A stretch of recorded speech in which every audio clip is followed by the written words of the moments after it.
I don't love that this thing's blocking your You don't face. like it? Can Well, you put, is it possible to put it on that side? Yes. Whatever. Listen, Silas. Whatever you want. Here Well, we I go. just want to be able to. I just want to be able to see you. Yeah, and I we're got talking, you. Okay, let's know? do it. Okay. It's just my notes. So every once in a while, I'll just go like this. This is a Rogue Media Network podcast. Hey everyone, you're listening to The Public Affair with me, Andrew G. I see someone different every episode, but do me a favor, keep it between us. Hey guys, what's going on? It's me, Andrew G, and welcome to another exciting episode of The Public Affair.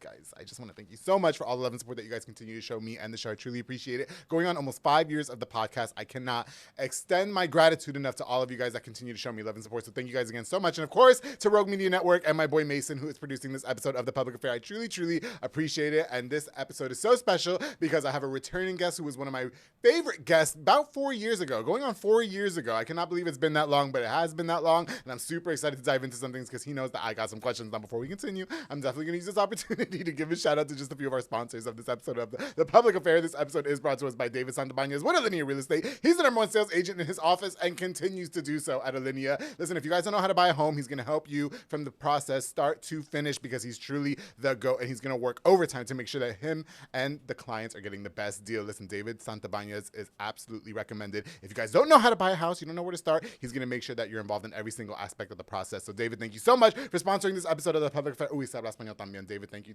Of course, to Anika Armstrong with Armstrong's Bayou Cafe, serving the most authentic Cajun cuisine with a wide selection of signature crab cakes, pasta, seafood, and more. Listen, you guys, every single seafood pasta that she has in that restaurant is my absolute favorite. Stop asking me what my favorite thing is. Get any pasta, and then that's my favorite, all right? The etouffee is giving, especially when it's cold outside. And then, oh my goodness, you guys, even the, she has these sandwiches at Bayou Po' Boys over here at Union Hall. You guys got to go check those out as well. I love them so much. And you guys can also hit her up for catering services as well. Armstrong's Bayou Cafe. Thank you so much for sponsoring this episode. Of course, to my boy Manny Guerrero, who I actually ran into right before this recording. Manny, so good to see you, bro. Blue Star RV Services, a mobile RV tech who fix all RVs, travel trailers, fifth wheels, toy haulers, and so much more. He deals with the warranty company, so you guys do not have to. Make sure you know, helping you save a penny or two, all right? And he's just going to charge you a small service fee, and no matter where you guys are, he's going to make sure that your rig is up and running. Blue Star RV Services, thank you so much for all you do for me on the show. Of course, to Jesse and Tanya Sotomayor with Lucas Pizzeria. Be on the lookout for their delicious New York style pizza that they've got going on, and I think brunch is coming up too,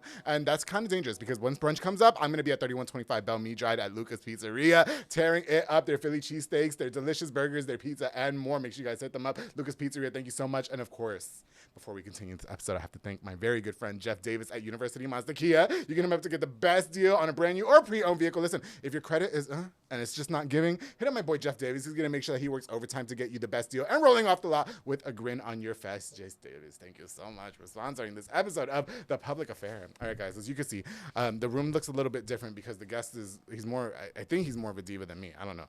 He was like, I don't want this here. I don't want this here. Move this. Turn off the lights. I'm like, where's his entourage? Hello, there's no security. Okay. But you know what? I met him 4 years ago. He was on a prior episode of The Public Affair. It was episode 43 because I watched it yesterday. And I wanted to tell myself to shut up. I did when I watched it. I wanted to tell myself to shut up so bad. And we had such a great conversation surrounded by abstinence. He got into a little bit of his family life, which we have an upcoming doc coming up called Hey Dad with a comma at the end. I want to know what the comma is there for, but we're going to ask you about that later. And I'm so excited to welcome my very special guest, Silas Nacita, is on The Public Affair. How you doing? It's so What's good to up? see you.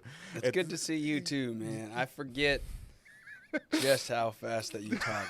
It's actually unbelievable. I remember the first time I heard you, I was shocked. Yeah, really? And I am equally as shocked as I was the first time. It is a skill, man. It's a skill. It's a skill to be able to talk that fast. Took a lot of practice, Silas. You know how to do this. Okay? Like it tires me out. Like Does it I'm really? tired listening Okay. to you talk that fast. Are you okay? I thought you were gonna say you were tired of me talking. Is this the end of the episode? That's it. We're not gonna get into the movie or nothing. All right. You've had so much going on in your life since 4 years ago. Yeah. And I have to tell you, 4 years have passed. You look amazing still. Thank you. You look really, really good. I know that you're married now. So you're living the married life. Silas is in love. You know, last time it wasn't like, well, no, you were in a relationship last time. We just talked about abstinence. we did, we yeah. talked. And you know what? The episode threw me for a loop so hardcore because it was the first time that I met somebody who was in a relationship like that, where they were practicing, you know, like limited intimacy, for lack of a better phrase. You know, like we kiss on the forehead only, blah, blah, blah. And now you're married. I didn't get to go to the wedding. And I wanted to go to the wedding and give a speech, but it's probably good. It's probably a good thing that I didn't, because you probably would have put me out. That would be interesting. Would you, right? Hello, because of the things that we talked about. Yeah. What's changed in the last 4 years? In my life? Yeah. Man, since we last talked, I got married. Yes. Which, congratulations. Thank you. Yes, for sure. We moved to Switzerland. I played a season of football. Yeah, you did. Okay. That, and just been working on building my business over the last 4 years. And yeah, because when I had you on the show, you were doing Waco Dudes is what it was called, right? Yeah. So is that not a thing anymore? Or did that evolve into Seen and Left Studios? Yeah, I guess that technically could have, you could say, evolved. I decided I wanted to put more of my energy into building a business. Sure. A different type of business, because YouTube is technically a business. It can be. It can be. Yeah. It just wasn't the business I wanted to pursue anymore. Okay. And then so I put all my energy towards building Seen and Love Studios. Yeah. Which it wasn't called that back then, but right. Building a business and running it, and so that's where I went with it. Let me tell you too, Silas, if I haven't ever told you this, I want to just tell you, as somebody who, we kind of do the same thing, we're both behind cameras and we do a lot of like videos, stuff like that and everything. I have always respected you in this business. I really, really have. Anytime that anybody's ever asked me, like, who I have respect for in this game, it's really Silas Nacita. It really is. I love all your videos. Every time you put content out, I watch every single video. And I just am so impressed with just how well you guys do behind the camera, you and your team. So I just really wanted to give you your flowers while you were here. I appreciate that. Yeah, no, I do. And I wanted to say that the fact that you're still doing this podcast, I have mad respect for, because it is really hard to do something this long. Yeah, you said you're coming up on 5 years. Yeah. It's a really big deal. It's hard to start something, especially something like this, and keep going. I know how much work goes behind the scenes of doing this stuff, and so absolutely. Congratulations. Well, thank you, Silas. No, I appreciate it, and I'm so grateful to have you back. Now, let's get into the juicy stuff, all right? So you got married, okay? First of all, okay, I'm not, listen, a lot's changed in 4 years, right? So 4 years ago, I was a lot more vulgar, so I'm going to, I took it back a lot, right? So, getting married, how did it change your life, and how was the first night, married life? It changed my life because I think I'm naturally a very selfish person. Yeah. I think about me all the time, and marriage is just such a beautiful, painful thing that teaches you how to die to that selfishness and actually put another person first. Yeah. It's like, the way I look at it, this is kind of a hot take. I'll start with a hot take. No, yeah, please do it, yeah. There's 3 options in life. You could either, around marriage. Yeah.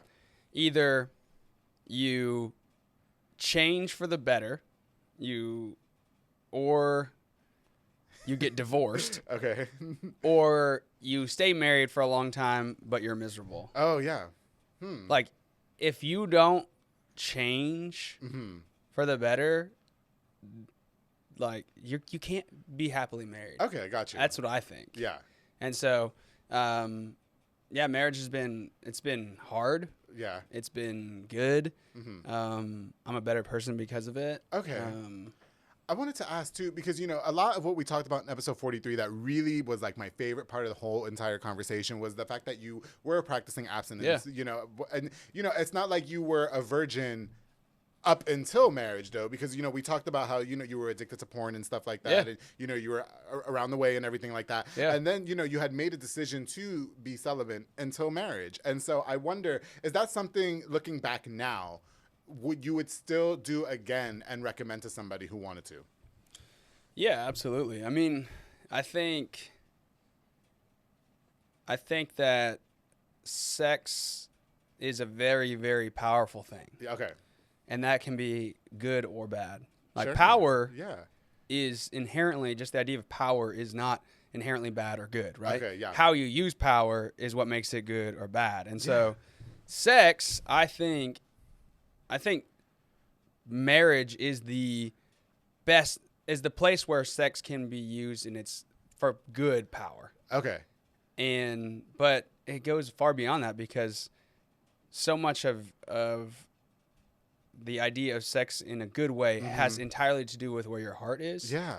And not necessarily even just even a marriage, because for sure. I've experienced times in marriage where like my spirit is like, this is wrong because I might say my wife and I are being intimate, but if I'm thinking about some fantasy that I used to really indulge in, that's just as harmful to me as indulging in that fantasy outside of marriage. Yeah. Do you think that contributes to your prior addiction to things like porn or being overly promiscuous and stuff like that? Well, like, so, and I would even go back and correct you and say, I wouldn't say this, I have a prior addiction. I would say I would say that I would classify myself as a sexaholic in recovery. Oh, okay. So I wouldn't say that like my addiction is a past thing. Sure. I at any moment it's like I've never been an alcoholic. Yeah. But if I've met alcoholics and most alcoholics I know, they don't really mess with alcohol. Yeah. Their whole life they're like, you could say like I used to be an alcoholic, but I don't. But even if they said that, they're probably not drinking all the time. Okay. Right? So what I'm saying is that, like, my tendency or my, like, pull, if you will, like, I'm just very sexually curious. Like, if I don't regularly, like, am, like, talking these things out with, like, my wife and I have friends that know me, then I could easily slip into addictive behaviors. Does that make sense? No, it does. And it's taking me back to 4 years ago when you just had me flabbergasted. And I thought I was going to have you this time. I really did. I thought I was going to be able to hand you this time. And now you just have me for a loop. And, you know, I get it. So I guess what I'm trying to understand, right? Do you openly discuss these things with your wife? Like you talked about being a sexaholic, right? Sure, yeah. And, you know, correcting me in terms of being a porn addict or whatever the case is. And so I guess in order to keep that in check, and if I sound stupid, you have to tell me I sound like an idiot, okay? But in order to keep that in check, let's say like your wife is here, who's gorgeous, by the way, I love her. I don't know her, but she's gorgeous. And so do you tell her, hey, these are some of the things that I was thinking about sexually? You know what I mean? Like, yeah, totally. We should try this, or maybe let's not try this, or, you know, this is what I wanted to try, but I don't think it's healthy for us, or do you know what I mean? Because I feel like in a relationship like that, like you guys have, it's okay within the quarters of your home to be free like that. You know what I mean? Yeah, absolutely. Yeah, totally. We can. Like, I'm not trying to dive into your sex life. I just like, you know. Yeah. Yeah. Well. Yeah. Narrow your question down. Okay. Because you're going like. I'm sorry. Okay, I'm all over the place. Yeah. Okay, I guess in order to keep your sexaholicism. Is that the right word? In check. Okay. Shut up. Do you openly have those intrusive? When the intrusive thoughts are coming in, do you openly discuss those with your partner? Yes, good question. Okay, so some of it I'll share with Taylor, but like I don't go into a lot of details of every thought that comes in my head because not every thought that comes in my head I would say is my thought because I believe that there is a spiritual enemy. Okay. And he puts thoughts in people's heads. That's like temptation. That's part of what we would say. Like a church term would be temptation. But so not every thought that comes in my head is my thought. Some of them are just like nuts. And I'm like, whoa, that's not. And so for me, I have a very like, there's like a circle of men that know me, both who actually understand me because they are exactly like me in this sense. Okay. And then some that are not, but they just know me. That I regularly talk to, like, yo, man, like, this is what I've been thinking about. This is tough. Like, I'm in a group that has a call Monday through Friday at 7:30. Oh, wow. Where we hop on the call and we just, like, share, like, hey, in the last 24 hours, is there anything that's going on that you need to, like, share? Okay. Because truly what I found is that when it comes to addiction, what really kills people is isolation. Because everybody is addicted to things. Absolutely. Everybody I agree. Right? And so, like, what really screwed me in my life was, like, bottling all of it inside me. Okay. And then when I couldn't take it, that's when I would act upon these, like, unhealthy behaviors. Okay. But when I am, like, regularly, like, saying these things out loud, a lot of the things that I would say, like, when I say them out loud, they're just like, this is a crazy idea. Yeah. And if I get it out, then I'm almost, like, freed from it. Okay. But as I've gotten older, I've realized that it's a bad strategy to be like, oh, I don't struggle with this thing anymore. Okay. Yeah. in any regard. So in the same with alcoholics, right? Sure. It's a bad strategy for an alcoholic to be like, oh, I think I'm good. I'm gonna go hang out with bars again. Okay, sure. So that's kind of how to circle all the way back to your question. Yes. I share with Taylor basically as much as she wants to know, but there is a discernment process, meaning like knowing when to share, when not to share. And we're still learning exactly what that looks like. Because a lot of times, like, I feel a lot more comfortable sharing with guys who totally understand me, who've been there themselves. Right. And I can go into details because they're not going to be emotionally affected by, like, the crazy level of thought I had. Yeah. Whereas I'm not going to share every crazy thought with my wife because it's like I didn't act upon that, but it just came into my head, and I don't want to plant that into her head. Oh, wow. And so she that's kind of our understanding right now. But it's hard. Yeah. There's some certain conversations where she'll be like, I'll just be like, I've been struggling today with some crazy thoughts. She's like, tell me these thoughts. And I'll just be like, I don't know if I want to share these thoughts with you. And usually where we've gotten to is she'll be like, have you been talking to your guys? And I'll be like, yeah. And that usually gives her a lot of comfort, knowing that I have these people that I'm walking with. I think that is fantastic. Okay. And, one thing, we both know Drew Gonzalez, right? Because Festivus. Shout out to Festivus, by the way. And I just, we're going to get back on topic, but I really want to thank you for getting all those really great angles of me. And I'm going to be participating at April 28th. So I better see you there and I better get all the good footage. Gotcha. But, one thing that I had Drew Gonzalez on the show, and one thing that we talked briefly about was soul ties. Have you heard of that? Where you're just kind of like having sex with unhappy people, and then it makes you unhappy or something like that. You know what I mean? Where you kind of share. So I guess where I'm going with it, I want to get your perspective on it too, because when I was watching 4-year-old me from when I had you on the show, I was mad at myself for a lot of the conversation that I was having regarding like, oh, I watch porn and I take notes and da-da-da. And I'm like, oh, that's just not what I do anymore. It's disgusting. You know what I mean? And I don't just give myself, I think when you were on the show 4 years ago, I was looking at you like, how are you practicing abstinence? Because I'm a big old hoe. You know what I mean? Like, and it's fun. Yeah, hey, in like, I want to be very clear that like I've never thought I was like better than you. No, you didn't, and you never judged me. No, you were very open, because like, look, everything that you have done and explored, and like in that first show, like, what I really appreciate about you is you're very honest about these are the things I do, right? And and you don't think they're at the time you didn't think these are bad, which is why you're like, I'm gonna openly share them. Right. I am exactly the same way as you. Like like I said, I'm super sexually curious as a kid. Like, nobody helped me like understand these things. Okay. And just like Pandora's box, like I am just like, I want to know. Like I want, what is this? What is this like? What does this feel like? Like, all these things.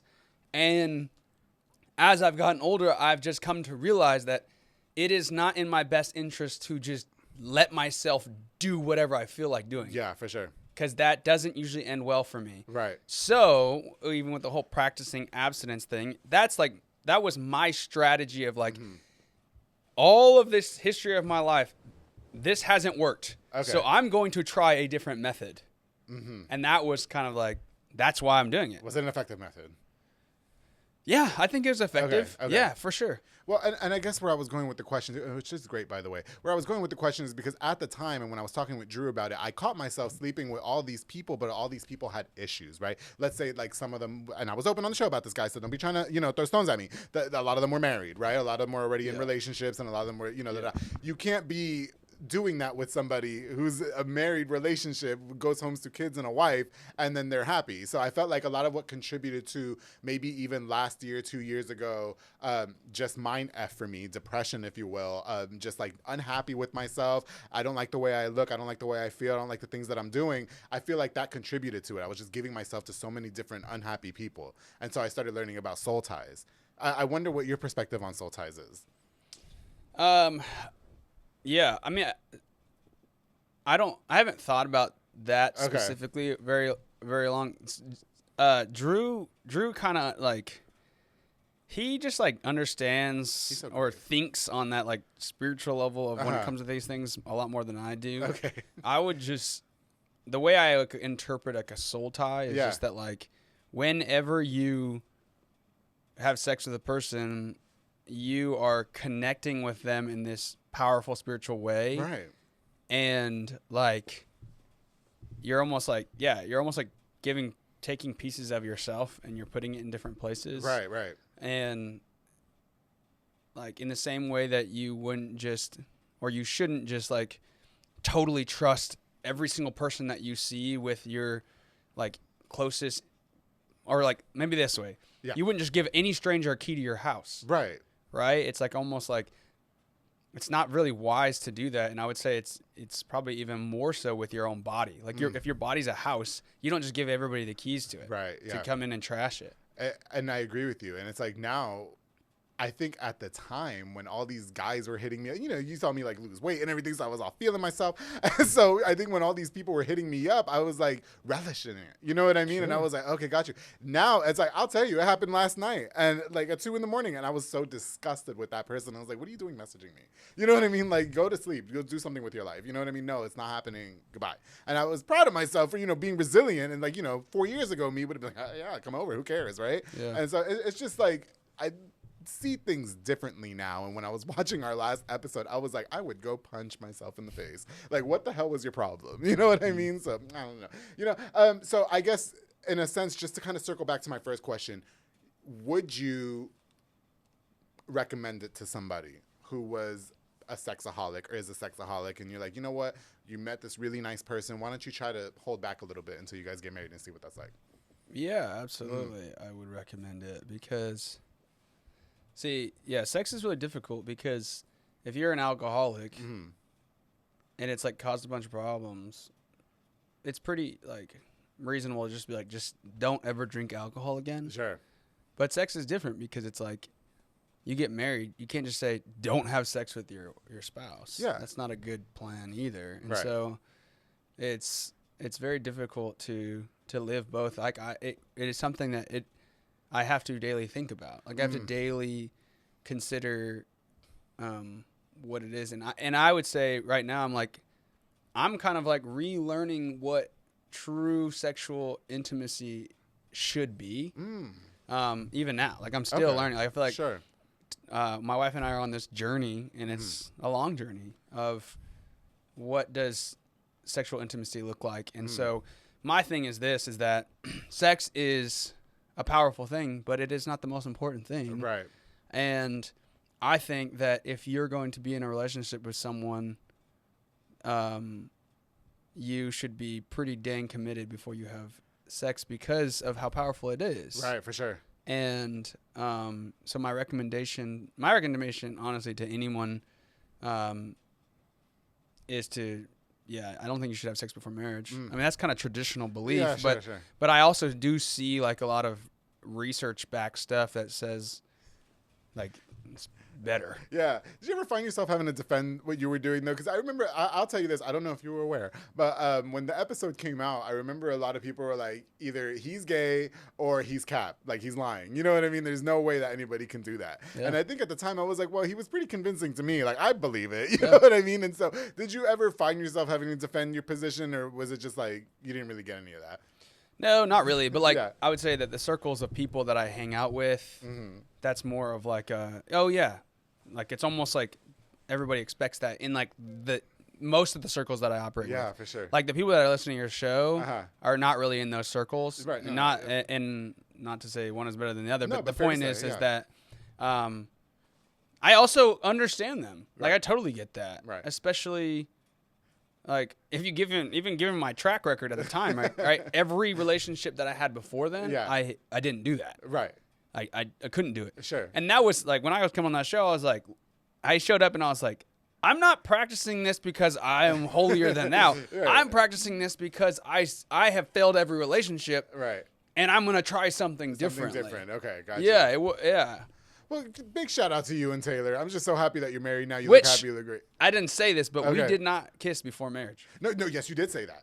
You did say that. But I think we weren't married. You guys were not married. You told me you went as far as you only kissed her on the forehead. You guys didn't kiss on the lips. Right. And you didn't have sex or anything like that. Right. That's why that was what blew me away, because I was like, so what are you doing? But I think at the time it was only we still had, I don't know, 5 months till we got married or something. Yeah. I mean, I can't remember. Y'all were right around the corner, and then 4 years ago, me was like, oh, I just know he's bursting at the seams. Like, he can't wait to get married. You know what I mean? Yeah.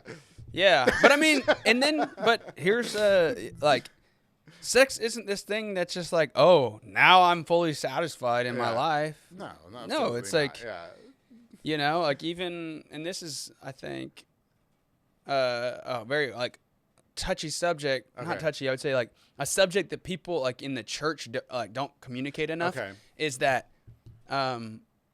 you could do it the right way, quote unquote, and not have sex before marriage and do all that, and then you get to your wedding night and it's like it's like terrible sex. It's like it hurts for the woman. It's like uncomfortable, awkward. Yeah. Nobody ever actually gives the reality, but that's because like it isn't supposed to be this like movie like moment where you wait your whole life and you get to your marriage and like that night is this ecstasy that you'll that changes your life forever. It's a marathon. It is a lifelong journey of getting to know a person. In the same way that on your wedding day you don't know your spouse very well. That is the least that you know your spouse in your marriage, future marriage. Gotcha. 40 years down the road, you should know your spouse way better than you did when you met them. Right. 40 years down the road, the sex should be more beautiful than it was day one. Because what in your life do you start and your first day is the best at what you do? When you first did your podcast, day one was pretty rough. It was a hot mess. Yeah. Like I don't know what day one was, but I'm sure it was rough. Versus now. Right. You're just so much more comfortable. Right. You're more aware. You even say you look back 4 years and you're like, shut up. Stop talking so much. You talk blah, blah, blah. You look back and you think, dang, that was bad. Yeah. It's the same with sex. Okay, bro.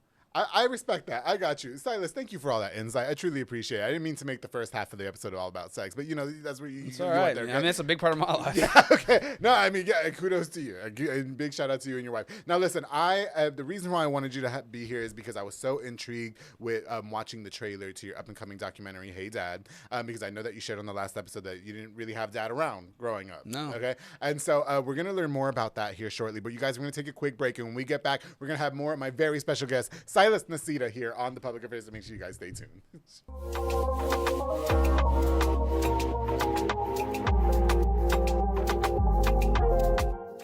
Hey guys, I hope you're enjoying this exciting episode of The Public Affair. My very special guest, Mr. Silas Nacita with Scene and Love Studios and the star of the up-and-coming documentary, Hey Dad, with the comment at the end. I just got to know about the comment. Before we continue, I definitely want to use this opportunity to give a shout out to just a few more of our sponsors of this episode of The Public Affair. Of course, this episode is brought to us by Julian and Ana Banda with Banda's hauling service. They run dump trailers. You fill it up, they haul it away. They also do junk removals and tree brush removals, and they haul cars in and out of town. You guys, they're also offering roll-off dumpster services as well. Springtime is around the corner. You can do some spring cleaning. You get the roll-off dumpster services, all right? Oh, and they're perfect for those big giant Mexican parties, quinceañeras that you guys like to have, and leaving beer cans all over the floor. Just call Banda's hauling service. He's still 100% reliable and the best. Julian and Ana Banda, thank you guys so much for sponsoring this episode of The Public Affair. Of course, to Chefito's Kitchen with Al Gutierrez and Adriana Gutierrez, serving the best in Latin cuisine on food that I particularly grew up on, because you guys know that I'm Puerto Rican. I'm talking about arroz con gandules, some Cuban sandwiches, plátano maduro, and so much more. I love it. Follow their social media for daily lunch specials as well. And if you guys need some catering or a food truck, Chefito's Kitchen has got you. Al, Adriana, thank you guys so much. I truly appreciate you guys. Of course,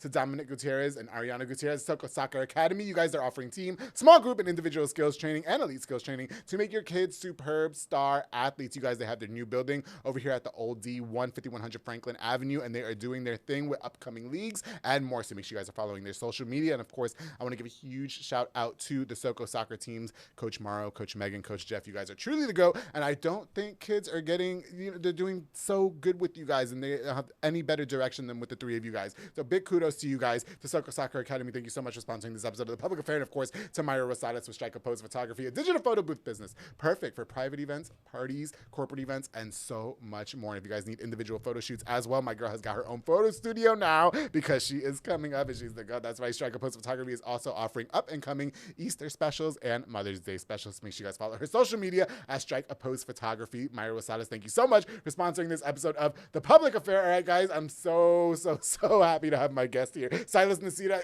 I love this even more than I did at episode 43. So thank you again for being here. I truly appreciate it. And no, I don't want coffee at 4 o'clock in the afternoon. You're crazy. You're crazy, right? You're wild. Yeah. Okay. Listen, Hey Dad. Can we talk about Hey Dad, please? Yeah, absolutely. Okay. Silas Nacita has a documentary coming out called Hey Dad. First of all, why the comma at the end of it? Well, so I mean that's like a mock trailer. It's not actually like, yeah, just to be clear. Like, yeah. So the documentary is something that I went out to, I went out to the Philippines to find out about my dad because I wanted to find out. Okay.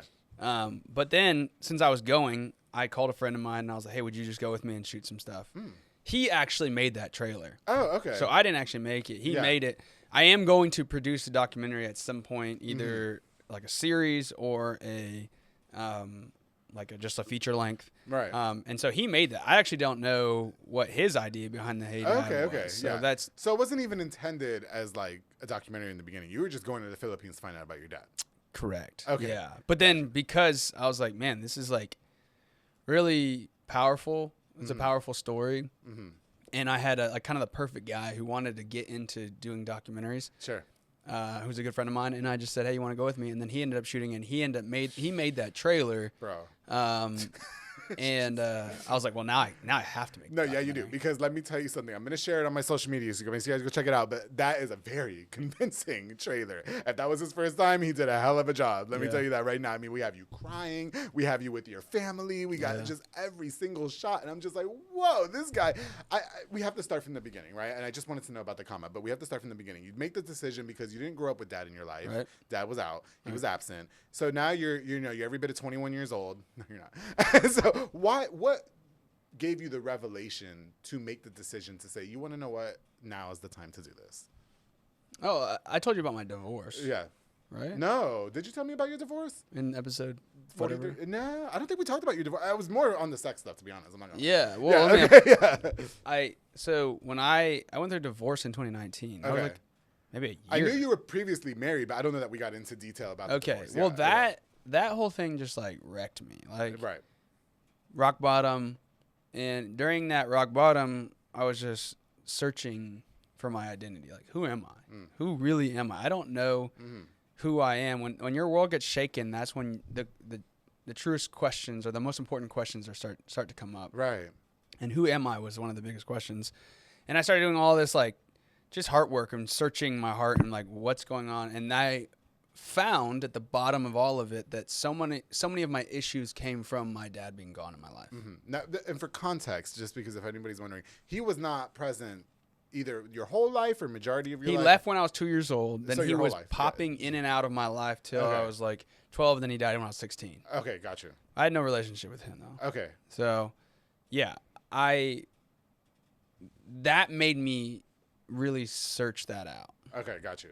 So you were going through a lot of traumatic experiences or whatever, and so you're like, I got to find out about dad. So you make the decision to go to the Philippines, and this is prior to camera crew or whoever's coming to document, right? This is just you going to the Philippines. Yeah. Okay, so you get to the Philippines. How did you even know where to start? Yeah, so I have an uncle who lives in the Philippines. Okay. And I had cousins in America that I remember meeting as a kid. Like I saw them maybe twice in my life. Okay.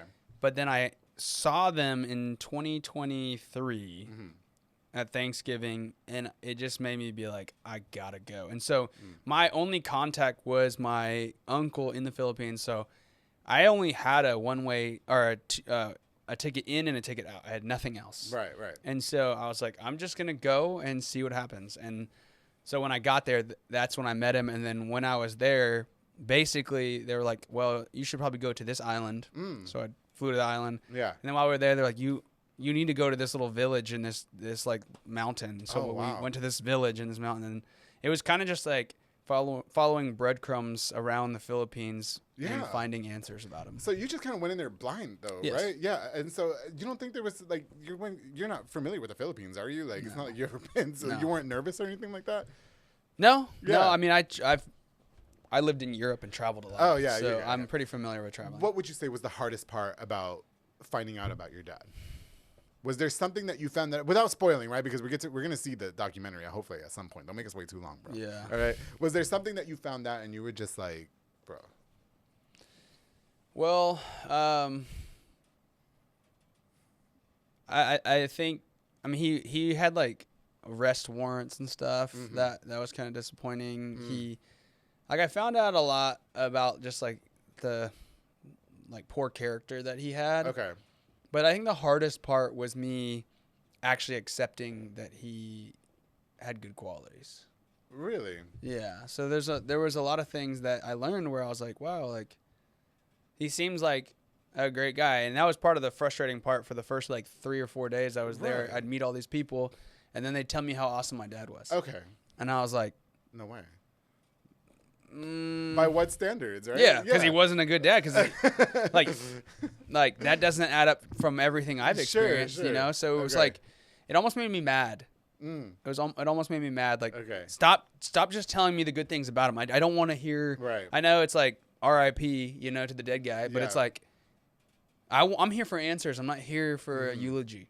Okay. What were some of the good qualities that you heard that he had that annoyed you the most? Well, I mean, I guess it didn't annoy me. Okay. It was just hard for me to want to accept that. Okay, you know? Gotcha. But I think the interesting thing was that he was more than my siblings. I had 3 older siblings. Okay. He was I'm by far the most like him. Okay. So I think it was hard for me to realize that, dang, I'm like cut from the same cloth. Really? Like, he was very charismatic. Okay. He was like a salesman. He just like was very winsome. Okay. And like people liked him, but he was also like had a lot of potential for just like being kind of sketchy with and maybe even manipulative. Like a salesman. Yeah. Not all salesmen, like some salesmen, you know, they hold that quality, right? Totally. Yeah, for sure. But also I mean, I don't know for certain, but I probably would put money that he was a sex addict as well. Okay. Yeah, because I heard stories of him. Like you just might have more siblings out there. Yeah. But, who knows? Maybe. Who knows? You know, in the Philippines. Hello. Yeah, seriously. Maybe, but I think, yeah, it was just like, it was really heavy for me because I'm like, dang, like I am like him, you know. And in the trailer, there's a really powerful line where it's like, I have this choice, and I'm 31 now. Am I gonna go the direction he went, or am I gonna be like, no, I'm not gonna carry those like issues that my dad had that kind of were kind of passed on to me. 100%. Like, I have the choice to be like, no, I'm gonna live a different way, but it's not just because I have that choice doesn't mean it's easy. Did you talk to your mother about making that decision to do that? And what were her thoughts if you did? No, I didn't really. I was like, I'm gonna do it. Okay. But I've kind of always been that way. Like I'm gonna if I feel very strongly about something, I just do it. You just do it. Okay.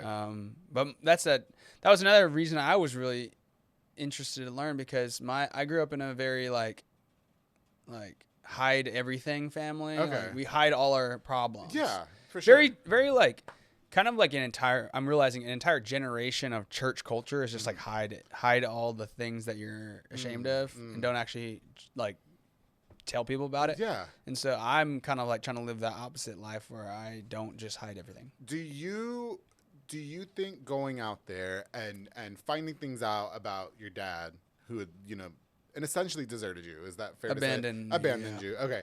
Do you think that will help you become a good dad in the future, or a better person in the future? Yes. And how so, bro? Yeah, absolutely. Yeah. I think, well, I had already forgiven my dad a long time ago. Okay. Like when I went through my divorce, part of my healing, and I believe this for everybody, like if you haven't forgiven your dad or your parents, whoever, you cannot heal and become the person that you are supposed to be until you have forgiven those people. Okay. However, I think that was the first time I think I actually ever had some respect for my dad. Yeah, I gained respect for him, and I think I realized while I was there that, oh, my dad like wasn't just this like deadbeat loser. Sure. He actually had struggles like me, and they got the best of him. But I think he tried his best, and he did the best with what he had and the struggles he had. Right. And I think that was a necessary piece for me because, one, I think there's a healing aspect to like seeing that side of him, almost seeing him the way God sees him. Okay. And then two, I got to see like firsthand what my life will look like if I just chase all my own desires. Okay. Because that's what he did. That's what he did. Yeah. And so it would probably lead down the same destructive path that he did. Yes. Yeah. Did you find out why he left doing all that? No, I didn't find out like exactly why, but my speculation comes from my own issues. Because I'm like, okay, if I'm very much like my dad, then I could probably infer that he felt the same way I do so much of the time, and he just made the choice. And so what I feel so much, so often is this need to do something great with my life. Okay.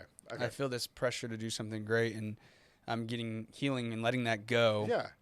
And accepting the fact that I don't have to do something extraordinary with my life. I can just be me. But I think my dad felt that. And when things really like got mundane and boring and he wasn't really doing anything with us, he left to go do that big thing. Sure. And he was always chasing for something to accomplish that would fill the gap in his life. Okay. And so I think that's why he left. Sure. You know, and just, God, because I really, you have to make that documentary, you do, right? And so I wonder, you mentioned earlier how a lot of the people over there in the Philippines were kind of like singing his praises, and it's kind of like conflicting with your thoughts because you're like, what the hell are y'all talking about? Like, are we even talking about, we're talking about my dad? You know what I mean? Like, what are you talking about? Do you think that a lot of what they were saying, did it make you regret any conversation that you may have missed out on with your dad? Yeah, I mean, I think a lot of the tears I shed there were all these things that you're praising him about, those were supposed to be for us. And he just like left to give them to a bunch of strangers. Right. The love and like the joke, the laughter. Like a lot of people said he was so funny. Sure. And he was a great singer, and he would sing. And, yeah. And I'm like, well, he didn't make me laugh. Right. He didn't sing songs for us. What was the response when you were sharing that? With the people that were sharing with me? Correct. Yeah, because I'm sure you responded with like, "Yo, what are you talking about?" Like, no, not really. No, I just kept asking questions. I was there to learn. Sure. And I also recognized that these people, like, my dad did impact their life in a good way. Okay. So it wasn't gonna really do anybody any good for me to be like, well, good for you. Like he sucks. Yeah. I kind of just like internalized that, and then when I left, I kind of processed that. But like at the same time, I was like, oh, this random guy that doesn't speak English showed up and told me that my dad gave him a job and kind of got him off the street and blah blah blah, and I was like, well, you keep that memory of my dad. Sure. I got you. You know what, Silas? I love that, and I really do have, hope that we get to see the documentary in full length. So do you think that there's a target date for that? Like, are we going to be able to see it? Are you still working on it? Or? Yeah. Okay. Man, they were like the fourth or fifth person to ask me. Hello. And I should be the last. Yeah. No, seriously. I'm just trying to figure out how to like have the capacity to put it together, because I'm running a business where like it's hard to just take on projects like that that are not paid. But some people have advised me to just like, you should fundraise to get it made. Okay. And I might, because a lot of people do that with film. Yeah. Like it's a big thing for doc filmmakers to like raise money to make a film about something that's important. Okay. So maybe I'll do that. Maybe I'll just start. And my wife was just like, why does it have to be like such a big thing? Why don't you just do it, use what you have and don't. Sure. So maybe I'll do that. I don't know. It doesn't have to be a production. It's not like, like out in theaters. Like, right. You know what I mean? Yeah. Like, And I think maybe that's my problem. I want to like make it like this real big film when maybe... Silas, direct that and put it on Tubi so we can watch it, please. Yeah. Free, all right? Yeah, honestly. All right, listen. Yeah. Well, Silas, I'm excited to see, Hey Dad. And, I think, thank you for sharing what you shared with us, regarding, I'm sure that was a tough journey for you. I'm sure, I could see in the trailer that you were shedding quite a few tears. I was like, wow, did you ever see yourself as an ugly crier? Like, I think, who is not an ugly crier? Yeah, I know, for real. I don't want anybody seeing me cry. I want to talk about Scene and Love Studios. Congratulations to Scene and Love Studios. Thanks. Can you explain to us what exactly you guys do there? Because every time I see it, looks like y'all are just having fun. It looks like a clubhouse. Yeah. Which, don't get me wrong, I want to be a part of the clubhouse too. But I'm just like, what is Scene and Love Studios for everybody who's watching? Yeah. Well, Scene and Love Studios is a media production company. Right now, it's mainly just video, but my vision is that it'll be like a full service media company that produces any sort of creative content that you need or any company needs.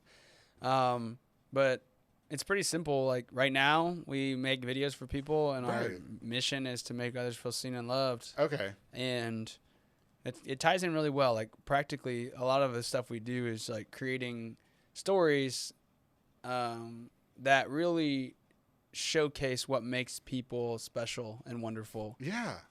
That's like the heart behind what we do, but practically, like if you're just outside looking in, it's just like for kids just like messing around in an office and making videos. That's what it looks like to me. Yeah. It's like, okay, so everybody there is employees.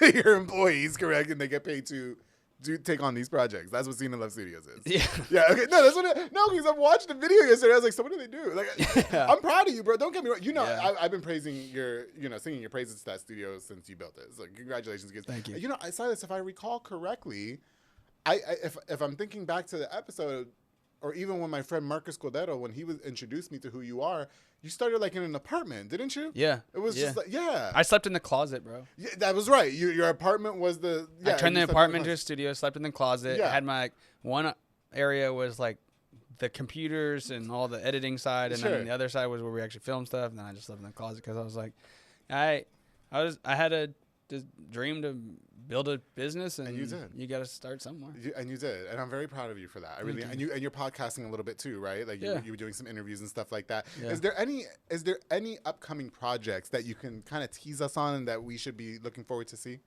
Yeah, I mean, I just launched like a little reality TV show basically that I'm doing of us. It's on YouTube. The first episode is out. Oh. Yeah, it's out. And it's basically like kind of behind the scenes of what we do. Episode 2 is coming out next week, and it's behind the scenes from start to finish of like this project we made for a soda company out in California. Oh, okay. And so you get to see like the process of us getting the idea, kind of creating the idea, scripting it, building it, and then it's just gonna be like the story behind the storytelling. Sure. We did episode 3 will be about this story. We went to this maximum security prison in Mississippi. Spent like days there, like with the inmates, got to know them. Right. It was just very powerful. And so that's something I'm really enjoying doing. The podcast is fun too. Right. Like the last episode, I just spent 45 minutes talking to a guy who's serving life in prison. Yes, I wanted to see that one. I haven't had a chance to watch it, but I saw that and I was like, I have got to get in on that. Yeah, for sure. So basically, for 5 years we've been doing storytelling for other people. Yeah. But I haven't ever like really showed that. Okay. And so moving forward, I really want people to know exactly what Seen and Loved is, and also to see like our story of telling stories. Yeah, most definitely. Yeah. Listen, I think what you should do too, just kind of spice it up. You should make like a reality show like here in town, like one of those ratchet TV shows, like Baddies or something on Zeus Network. You don't know what I'm talking about. No, he doesn't. No, you know what I'm talking about. Remember back in the Real World? You remember shit like that? Silas, stop playing with me. Stop acting like you're a prude, bro.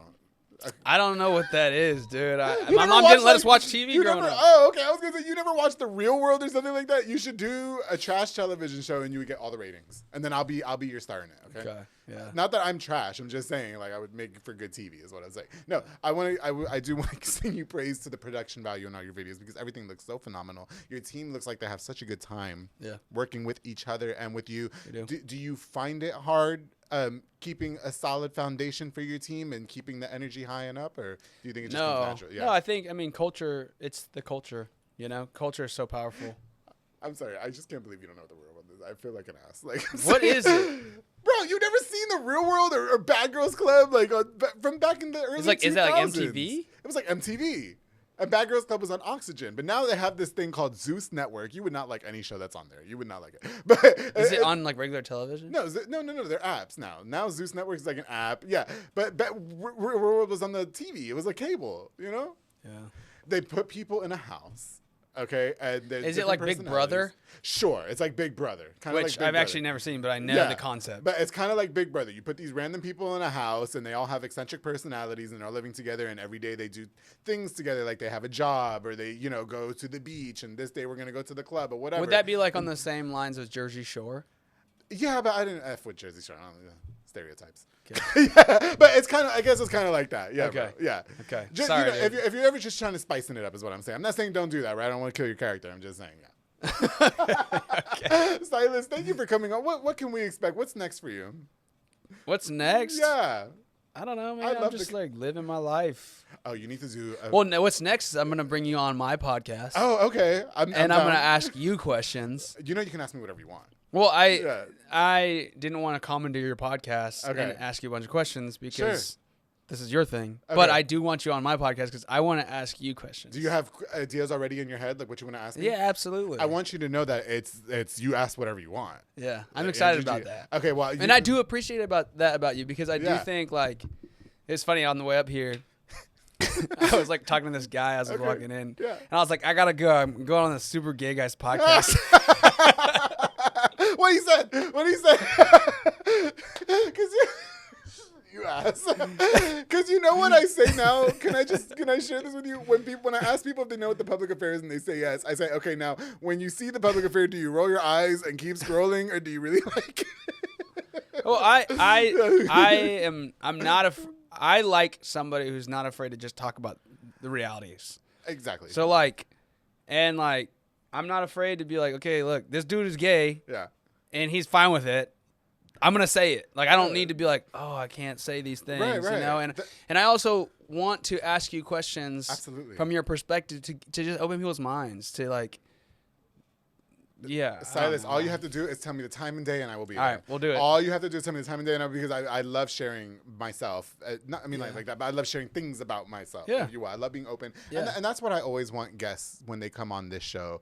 You know, I always want them to feel comfortable with being their 100% authentic self. I think that when people get behind the camera, they're doing any type of media thing, from what I've learned in this business, most people really try hard to personify this image of themselves that we know, like, we're your cap. You know what I mean? Like, just be yourself, do you. And that's why I always tell my guests, ask me whatever you want to. You can throw the floor at me, and I'm going to answer those most embarrassing questions. Yeah. You know what I mean? So it is what it is. The world needs more people who are just willing to be honest. That's it.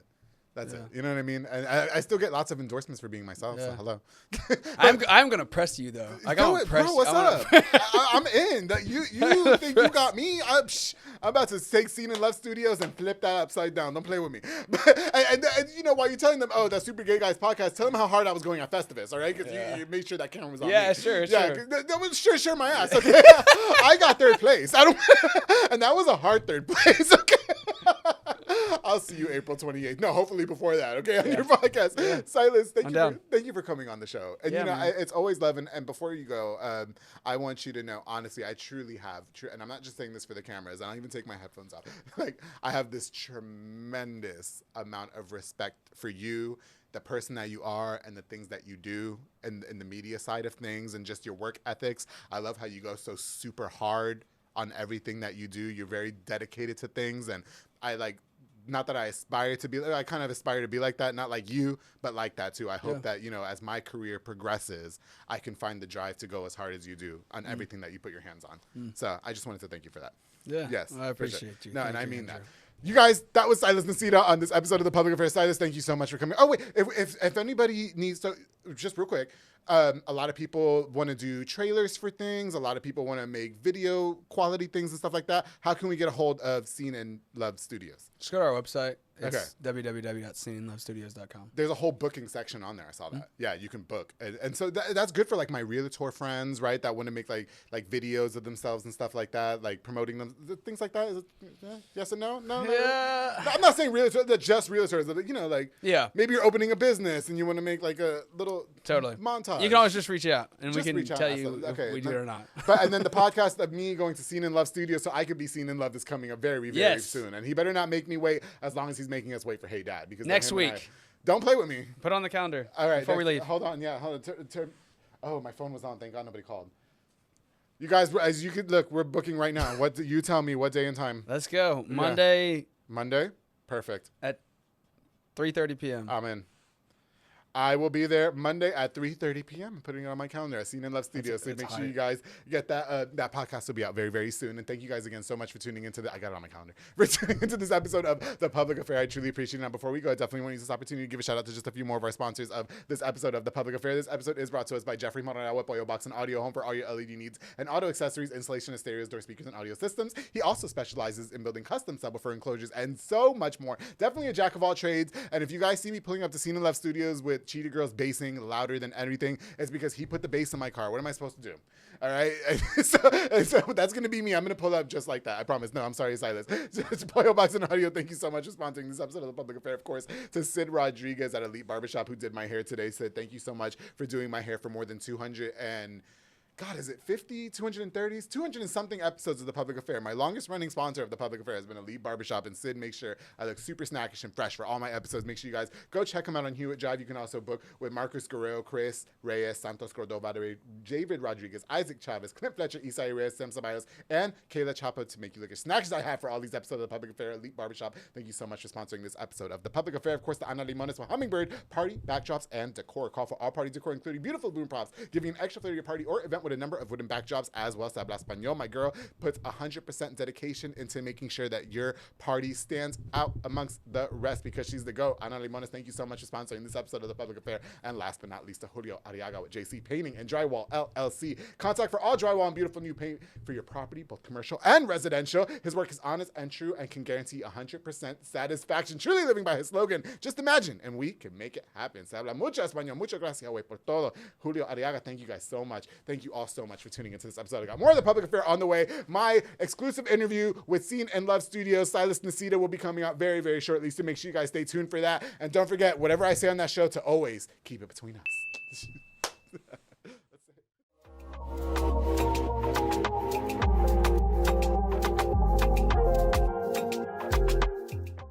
Okay, thank you. I appreciate it. Are you ready, bro? Yeah, I'm ready. Okay, here we go.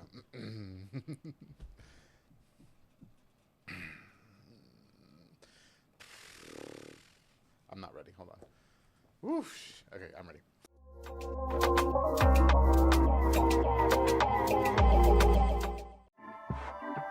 This has been a Rogue Media Network